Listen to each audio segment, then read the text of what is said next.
प्यारे बच्चों, हिंदी की कक्षा में आपका स्वागत है। जैसा कि आप जानते हैं, हम अपना 13वां पाठ जो कि कविता धूप है, हम उसके अभ्यास प्रश्नों को आज कर रहे हैं। तो चलते हैं। अभ्यास प्रश्न में जो भाषा से के अंतर्गत आता है, हमने कल पढ़ा था कि प्रत्येक पंक्ति में जो समानार्थी शब्द नहीं है उस पर गोला लगाना था। आपको याद होगा, हमने इसे किया था। तो संध्या, जरा पंक्तियों के शब्दों को हम लोग पढ़ लेते हैं। हमने कल क्या किया था? संध्या, शाम, सांझ, अंधेरा। तो ये जो चार शब्द हैं, इसमें समानार्थी शब्द कौन नहीं है? अंधेरा।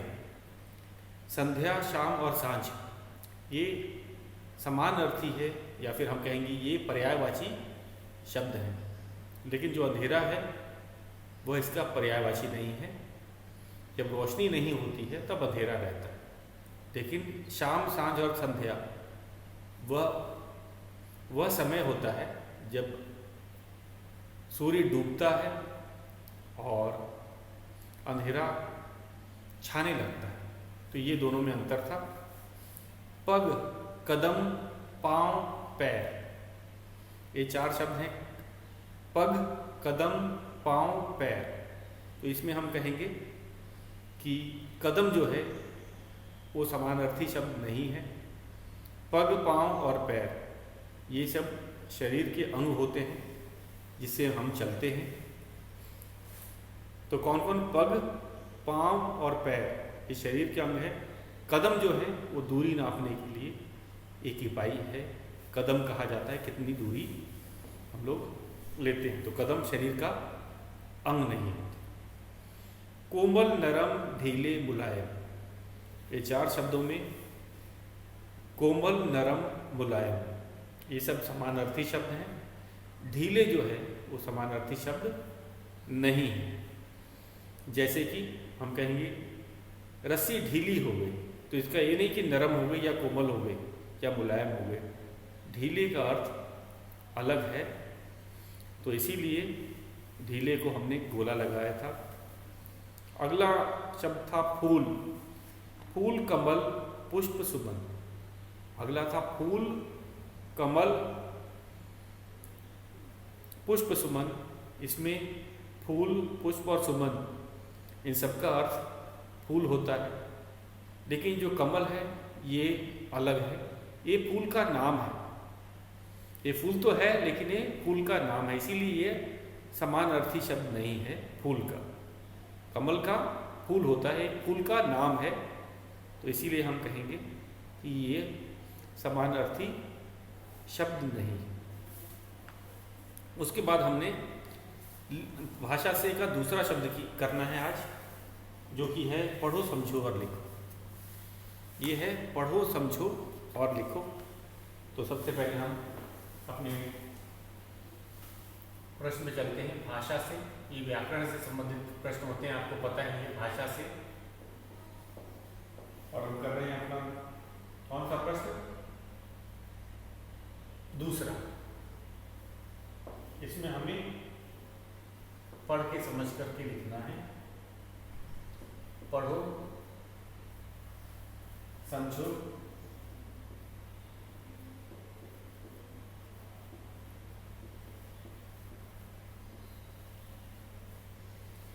और लिखो। और लिखो, इसमें पहला जो है उदाहरण दे रखा है। उदाहरण से ही हम पढ़ेंगे और समझेंगे कि हमें इसमें क्या करना है। तो पहले शब्द दे रखे हैं, कौन कौन से हैं चला जरा देखा जाए। पहला जो शब्द है आना। आना। उसके बाद आती। तीसरा शब्द है आई।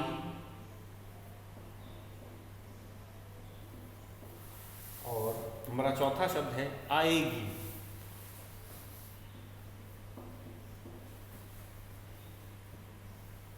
आएगी।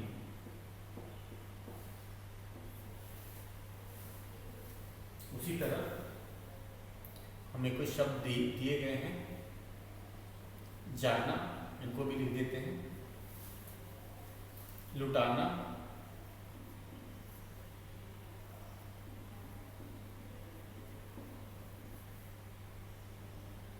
उसके बाद में है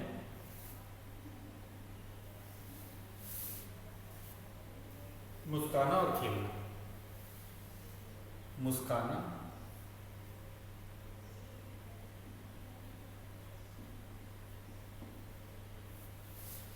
और अंतिम शब्द है खेलना।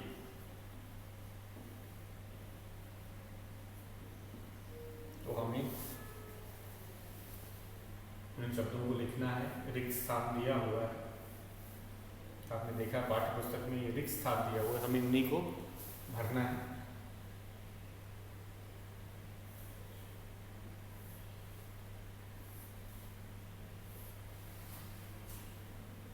तो मैं रिक्त स्थान भी बना देता हूं। अब आ जाते हैं शब्दों को पढ़ने पे, हमें पता चलेगा कि हमें इसमें करना क्या है। तो जैसा कि लिखा है, पढ़ो समझो और लिखो। पहले हमने पढ़ना है, समझ आएगा। देखो, आना से आती, आई, आएगी। तो हमने क्या इसमें देखा कि आना शब्द से बना है आती, आई, आएगी, और एक क्रिया है। आप ध्यान से देखोगे, आना, जाना, लुटाना, मुस्काना, खेलना, ये क्रिया है। क्रिया शब्द क्या होता है? क्रिया क्या होता है? क्रिया वह शब्द होता है जो हमें वाक्य में किसी काम के होने या करने का बोध कराती है या पता चलता है, उसे क्रिया कहा जाता है। यहाँ पे है, आना से बना है आती, आई, आएगी। जाना से बना है, और एक है स्त्रीलिंग शब्द है। अब ध्यान से अब आप देखोगे, इनको क्रिया का ही जो है रूप बदल दिया गया है। यहाँ पे स्त्रीलिंग में बदल दिया है। आना से आती, आना से ही आई, आना से ही आएगी, ये बनाया गया है। और ये सारे शब्द स्त्रीलिंग हैं। तो हमें भी जाना से स्त्रीलिंग शब्दों को ही बनाना है। जाना जो क्रिया शब्द है, क्रिया का रूप इस तरह से लिखना है, इस प्रकार लिखना है कि हम उसका स्त्रीलिंग रूप ही लिखें। तो चलते हैं जाना पे। जाना का बनेगा, जाना का जाति, जाना का जाति,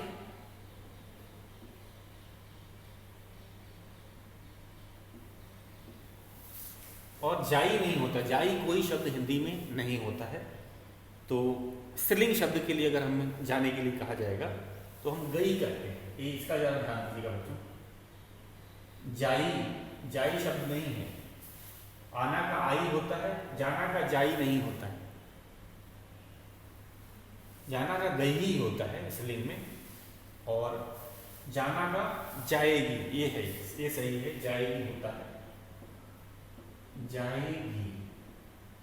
अगर किसी वाक्य का हम बात करें, जैसे सीता, सीता स्त्रीलिंग शब्द है। सीता स्कूल जाती है, जो जाति का हमने प्रयोग किया स्त्रीलिंग में आ गए। सीता बाजार गई, सीता खेलने जाएगी। तो हमने देखा कि स्त्रीलिंग शब्द ही हैं सारे। तो क्रिया का हमने उसे ऐसे लिखा कि स्त्रीलिंग रूप में ही आ जाए। अब इसको भी, लुटाना का भी स्त्रीलिंग ही रूप लिखना है। लुटाना का लुटाती है,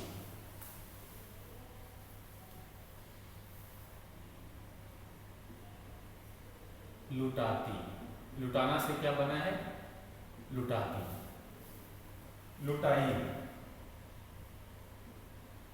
लुटाई, और लुटाएगी, लुटाएगी, लुटाएगी।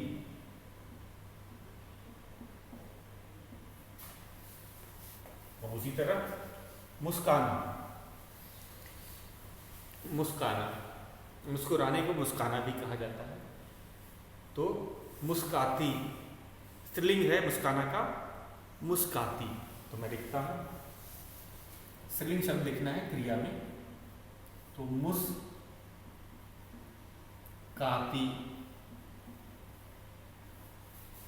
फिर है मुस्काई, ये भी स्त्रीलिंग रूप है, मुस्काई।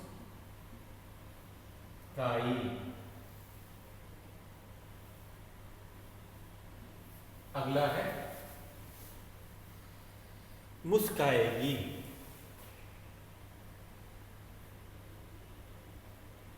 मुस्काएगी।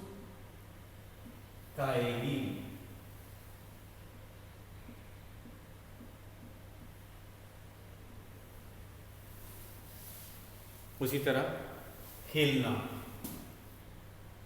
खेलना का स्त्रीलिंग है खेलती, खेलती। खेलना का हो गया खेलती।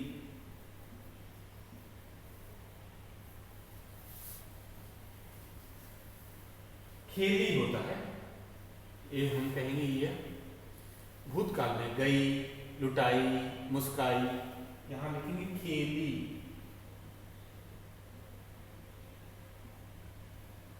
खिलाई कोई शब्द नहीं है तो खेली कर लिखा जाएगा। खेलना से खेलती, खेली और खेलेगी, खेलेगी शब्द चाहिए, खेलेगी।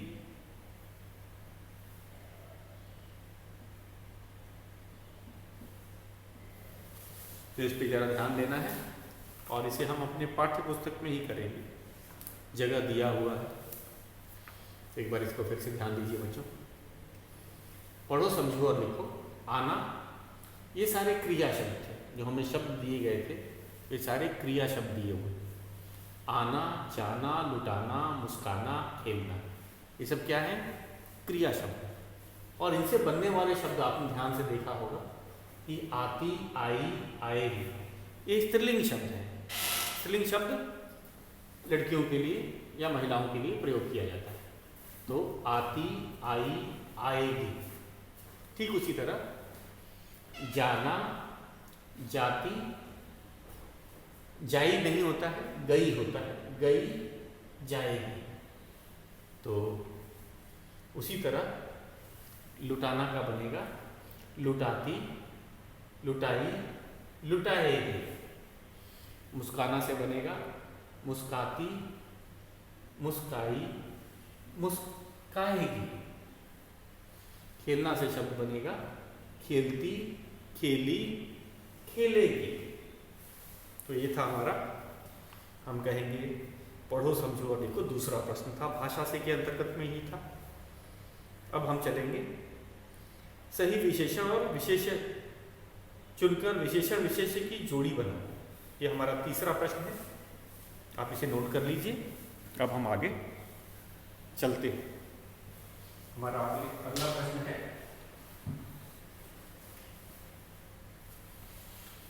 ये है तीसरा, सही विशेषण शब्द चुनकर बनाना है। ये भी भाषा से के अंतर्गत ही आएगा।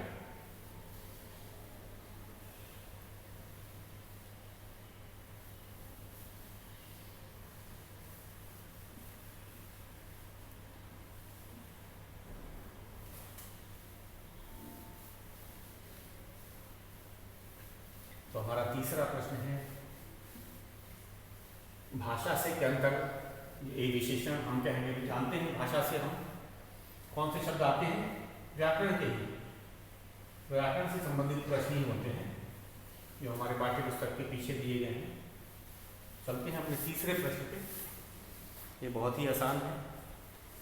और तीसरा हमारा प्रश्न है, सही विशेषण शब्द चुनकर विशेषण विशेष्य का जोड़ा बनाओ। आपको पता है विशेषण और विशेष्य ये साथ साथ ही रहते हैं। और पहले लिख लेते हैं, प्रश्न लिख देते हैं। हमारा प्रश्न है, सही विशेषण, सही विशेषण शब्द, सही विशेषण शब्द चुनकर, शब्द चुनकर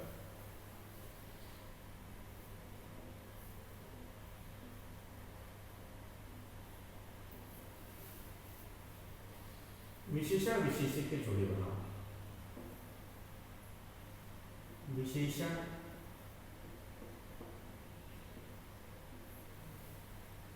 विशेष्य के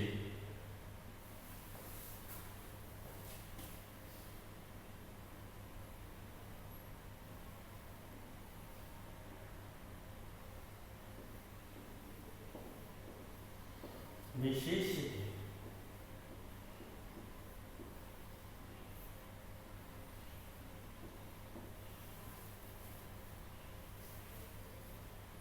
जोड़े बनाओ।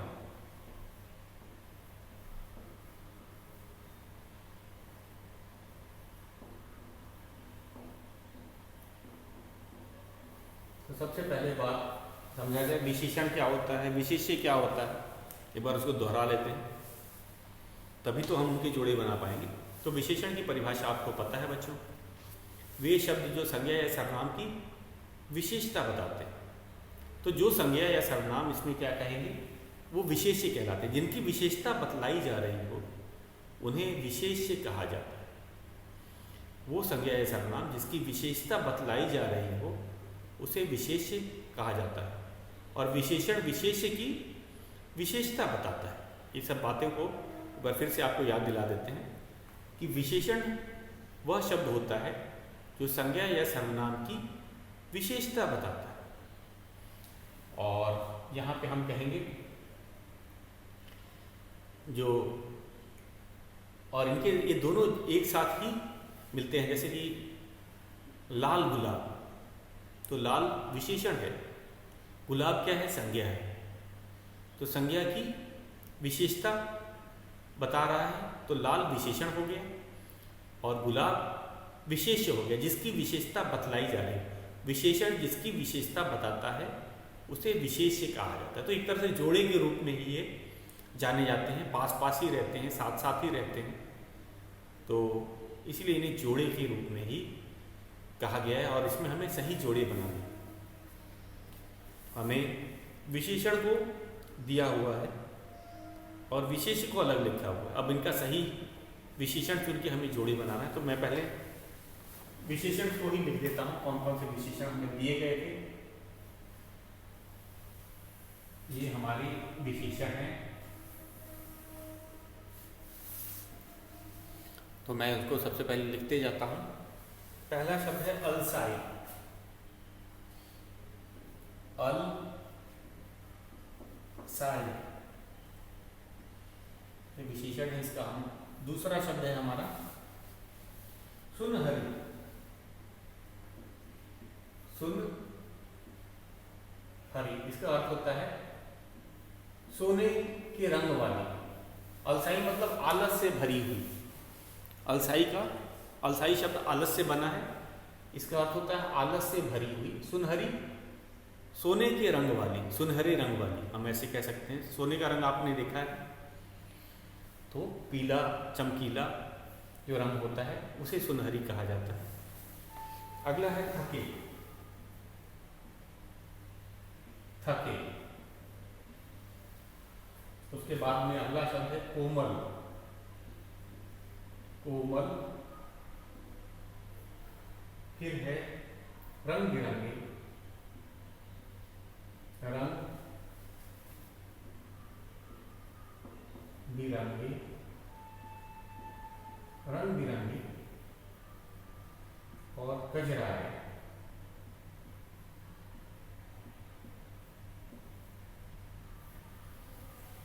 रंग बिरंगे कजरारे। अलसाई, सुनहरी, थके, कोमल, रंग बिरंगे, कजरारे। कजरारे का अर्थ है काजल के रंग वाले, मतलब काले रंग वाले।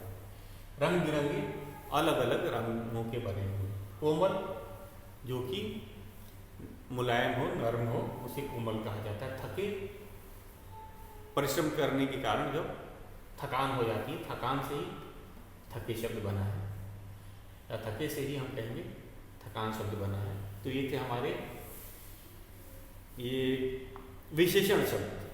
अब हमें इनके सही जोड़े बनाने हैं। तो विशेषण शब्द तो आप लोगों ने देख लिया, अब हम इनका सही जोड़े बनाएंगे। विशेष्य हमें दिया हुआ है। विशेषण और विशेष्य के जोड़े हमें बनाने हैं। तो शुरुआत करते हैं। पहला हमें दे रखा है, क्या पहला दे रखा है कि रिक्त स्थान से शुरू किया है, रिक्त स्थान दिया हुआ है और पलकें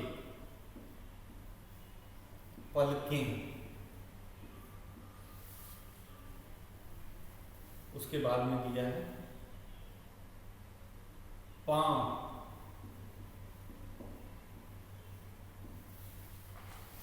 तो हम इन पहले शब्दों को ही लिख लेते हैं। फिर बदन और फिर दिया है नयन,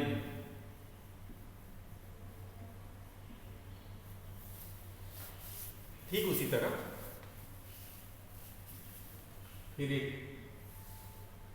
पांव,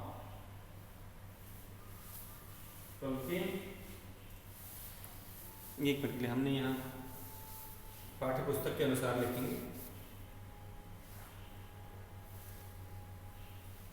पाठ्य पुस्तक में 3 की जोड़ी बने, तो जैसे पाठ्य पुस्तक में लिखा है ठीक उसी तरह हम भी लिख रहे हैं यहाँ पे। तो ये पलके हो गया, उसके बाद वे पांव,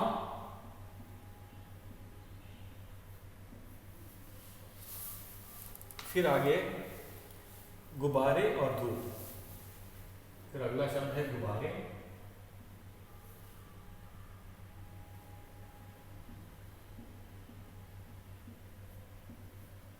और फिर है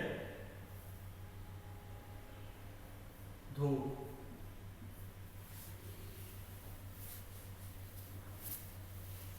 तो इनका एक बार फिर से देख लेते हैं।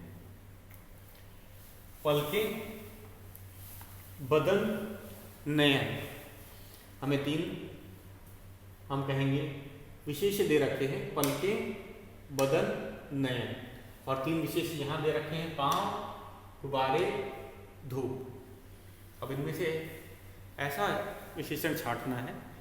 एक तो हमारे जो कविता धूप थी, हमें उसकी भी मदद लेनी है। जैसे कजरारे, कजरारे का अर्थ होता है काले, तो कजरारे हम नैनों के लिए किया जाता है, मतलब नैनों पे काजल लगाया जाता है, आपने सुना है, देखा है। तो इसीलिए ऐसे शब्द का हमें चुनाव करना है कि सही जोड़े बने।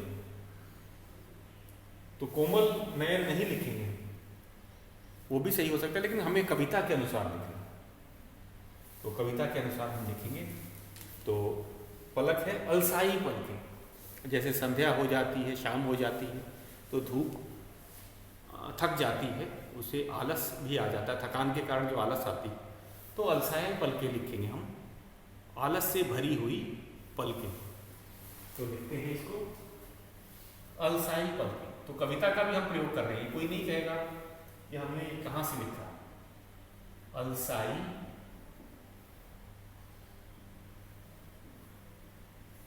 अलसाई पलके। उसके बाद दूसरा है पांव। पांव कैसे हैं? थके पांव। जब धूप दिन भर चलती है तो क्या होता है, उसके पांव थक जाते हैं, तो थके पांव। फिर आ जाते हैं बदन। बदन कैसा है? कोमल बदन, कोमल बदन। उसके बाद नयन कैसे? कजरारे, जैसे मैंने आपको बताया था, काजल के रंग, आंखों में, नयनों में काजल लगाया जाता है, कजरारे, कजरारे नयन। गुब्बारे कैसे हैं? रंग बिरंगे, हमें दे रखे हैं रंग बिरंगे, रंग बिरंगे गुब्बारे, रंग बिरंगे गुब्बारे। उसके बाद है धूप। कैसी है धूप? सोने के रंग वाली। धूप का रंग कैसा होता है? सुनहरी। तो सोने के रंग वाली को सुनहरी कहा जाता है, मैंने बताया था। तो सुनहरी धूप, सुनहरी धूप, सुनहरी धूप। अब आगे चलते हैं, फिर से ज़रा ध्यान दीजिएगा। अब फिर हमने जोड़े बना लिए हैं, मैं आपको बता देता हूँ। सही विशेषण शब्द चुनकर विशेषण के जोड़े बनाओ। तो विशेषण हमने दे रखे थे, कौन कौन से? अलसाई, सुनहरी, थके, कोमल, रंग बिरंगे, गजरारे। और हमने कौन से जोड़ी बनाई विशेषण विशेष्य के? अलसाई विशेषण है, पलके विशेष्य है, कोमल विशेषण है, बदन विशेष्य है, कोमल बदन। गजरारे विशेषण है, नयन विशेष्य, गजरारे नयन। थके विशेषण है, पांव विशेष्य, थके पांव। रंग बिरंगे विशेषण है और गुब्बारे विशेष्य, तो रंग बिरंगे गुब्बारे। सुनहरी विशेषण है, धूप विशेष्य है, सुनहरी धूप। तो बच्चों ये था हमारा प्रश्न। अब ये एक अंतिम प्रश्न और बचा है, अब करने की बारी, और हम इसे अधिकतर कर ही लिए हैं, बस इसको एक बार दोहरा लेते हैं, आपको याद दिला दें कि एक तरह से हमने ये कर लिया है।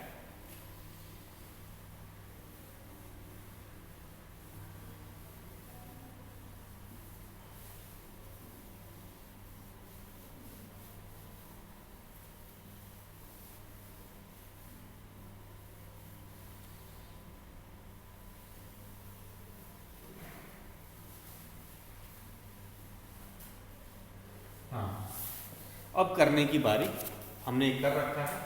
इसमें से कौन कौन सा कर रखा है आपको दिखा देते हैं। अब करने की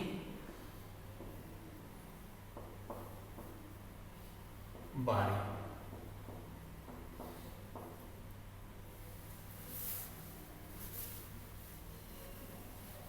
तो एक तरह से हमने ये सारे प्रश्न कर रहे हैं, केवल मैं आपको बताने के लिए। पहला है क, ये हमने कर रखा है। क कौन सा प्रश्न था?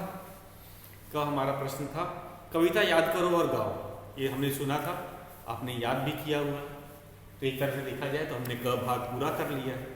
हमने इसको कॉपी पे लिखा था, कविता को सुंदर सुंदर अक्षरों में लिखो। क भी हमने कर दिया, याद करने का काम। और ख हम पूरी कविता लिखते हैं, साथ में चित्र भी बनाते हैं, आपको ये पता होगा। तो हमने क और ख दोनों कर लिया है अपनी नोटबुक में। और याद करने का काम आपसे मैंने ऑनलाइन क्लास में भी सुना था। उसके बाद अब ग है, ये हमें आज करना है ग। इसमें मैं केवल आपको, जैसे कि मैंने ऑनलाइन क्लास में भी आपको बताया था, कि इसमें आपको कविता की रचना करनी है। ये कविता मैं नहीं लिखूंगा, हाँ मैं आपको बताऊं। जैसे ग क्या है? चित्र देखो और छोटी सी कविता अपने आप बनाकर लिखो। तो मैंने बना के लिखी है, लेकिन मेरा बनाया वह काम नहीं करेगा आपके लिए। आपको अपने ही विचार से बनाना है। मैंने ऑनलाइन क्लास में तरीका बताया हुआ था कि पंक्ति जब भी बनाते हैं, कविता की जब पंक्तियाँ लिखते हैं तो छोटी होती है और लय में होती है। जगह भी काफ़ी कम दिया है हमें, बहुत लंबी बड़ी पंक्तियाँ होती हैं, उसको काट के कैसे छोटा करते हैं ये मैंने आपको बता रखा था। और आप लोगों के से मिल करके ये हमने पोएम बनाई थी, ये कविता लिखी थी। सर्दी की प्यारी धूप, इसे आपको अपनी रचना में करना है। मैं तो बस इसको पढ़ के बता रहा हूँ, आपको ये नहीं लिखना जो मैंने अभी बनाई है। सर्दी की प्यारी धूप, सबको भाए न्यारी धूप, मन खुश कर जाती प्यारी धूप, छत पर आ जाती प्यारी धूप, किरणों को रोशन करती धूप, कलियों को भा जाती धूप, नदियों को बहाती धूप। ये बच्चों के द्वारा बनाई गई पंक्तियाँ थी जो मैंने पूरा किया है। और आपको ये मैंने गृह कार्य भी दे रखा था ऑनलाइन क्लास में, मैं आपसे सुन भी रहा हूँ, आपको याद होगा। तो ये कविता आपको खुद बनानी है। और आपको पता है जब कविता आप लिख लेते हैं तो अंत में कवि का नाम लिखा जाता है। तो ये कविता की रचना आपने की है, आपने अपने शब्दों को चुनकर कविता अपने अनुसार बनाई है, तो आपका अंत में कवि भी आप ही होंगे, कवि या कवियत्री आप ही होंगे, अंत में आप ही का नाम इसमें लिखा जाएगा। तो बच्चों ये था हमारा 13वां पाठ। इसे हमने पूरा कर लिया। शेष हम अगला पाठ कल करेंगे। आज के लिए बस इतना ही।